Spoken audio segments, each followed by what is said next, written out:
1.6 terabytes of data has leaked from Insomniac Games. It's possibly the biggest leak since the leaked build of Half-Life 2 back in 2003, although the leaks of CDPR and GTA 6 probably come close.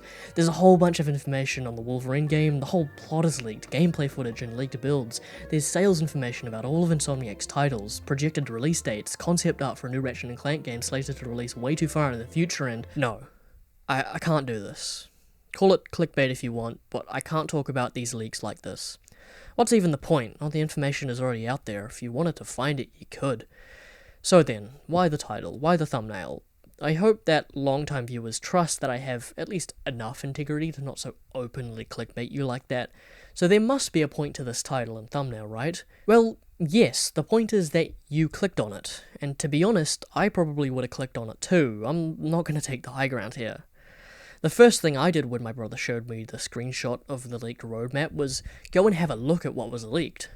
And look, am I a little disappointed in what their release slate looks like for the next decade, the projected release date of a new Ratchet & Clank game, and even more, a new IP?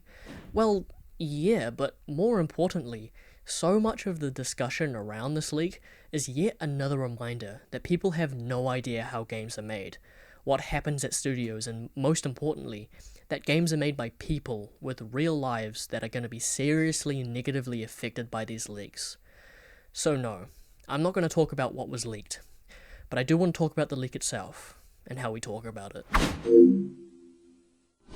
I've never worked at a game studio, so I'm not going to pretend to have first-hand experience. It was what I wanted to do for a long time, it's why I went into computer science, but as someone who deeply values work-life balance, once I learned about the conditions of game development studios, combined with the fact that I live in a country with an extremely small game development industry, I moved into more traditional software development. Which may be a decision that I regret, but that's a topic for another time. What that does mean, though, is that I have a deep respect for developers, and I'm fascinated by how games get made. To me, getting to see leaked pre-release content is really interesting. It shows the process of how games go from nothing to a final product, how things are tested and what tools developers use to do that, and so much more. Just the idea of seeing a white box version of a level is extremely fascinating, and that's probably not a surprise if you've seen my video on the Insomniac Museum I did a couple years ago. But all of that is less important than the well-being of the developers who make these games. Seeing leaked content before a game is released might be interesting, but it harms developers, which sucks because theoretically it doesn't have to, at least not as much as it does. If everyone understood that pre-release content, especially stuff like pre-alpha builds, are not close to indicative of a final product, and were simply interested for the sake of learning more about how games are developed, it wouldn't be as much of an issue. It would still be an issue for business-related reasons, so I don't want to say if everyone was chill, leaks would be totally fine, there'd still be negative impacts.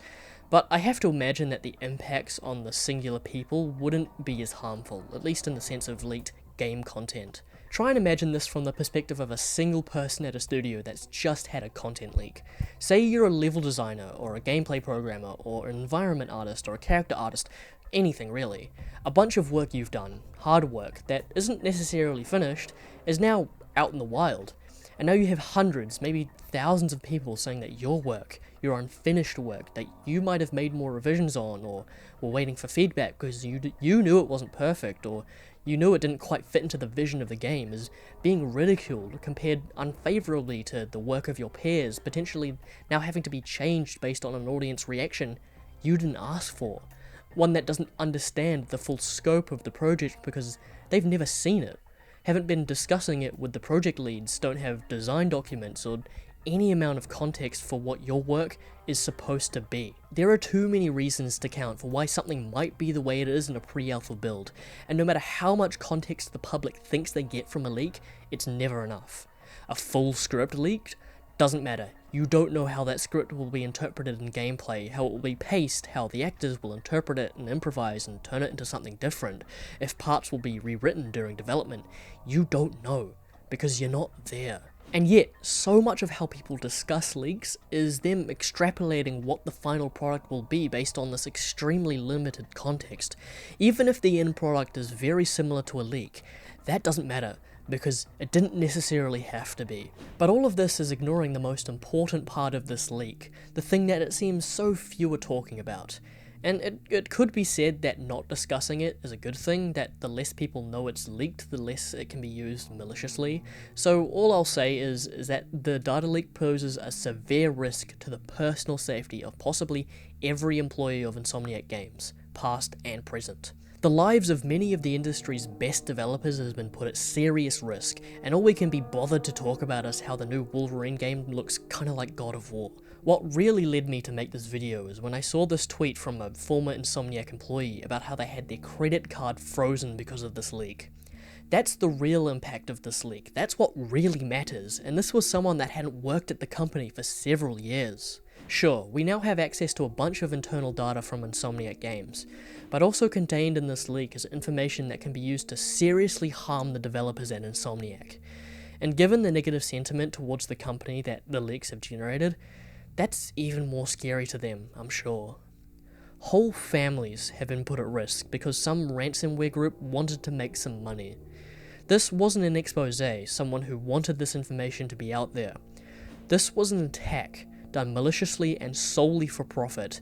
And what's actually important for us, the general public, isn't the content of the leaks, but empathizing with the people put at risk from them. Given how terminally online gaming culture is, it's vitally important that we understand how games are made, as to not make judgments that affect the lives of people based on the assumption that what we consume is as easy to make as it is to play.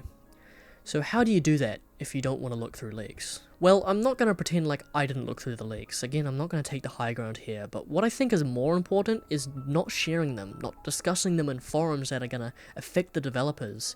But there's also another option available, and that's content the developers release themselves, behind the scenes, commentaries, documentaries by independent journalists like NoClip. Just like at the end of the video on the Insomniac Museum, where I recommended you watch the developer commentaries of Going Commando and Up Your Arsenal done by Mike Stout and Tony Garcia, I'm going to end this video by recommending you watch something else. If you haven't seen it already, I implore you to watch Double Fine Psychodyssey, which chronicles the long and troubled development of Psychonauts 2. You've probably seen footage of it throughout this video because it's the most in-depth, real look into game development that might ever be released, spanning 6 years of development directed by an independent film crew, and generally being the most engaging piece of video game journalism I've ever seen.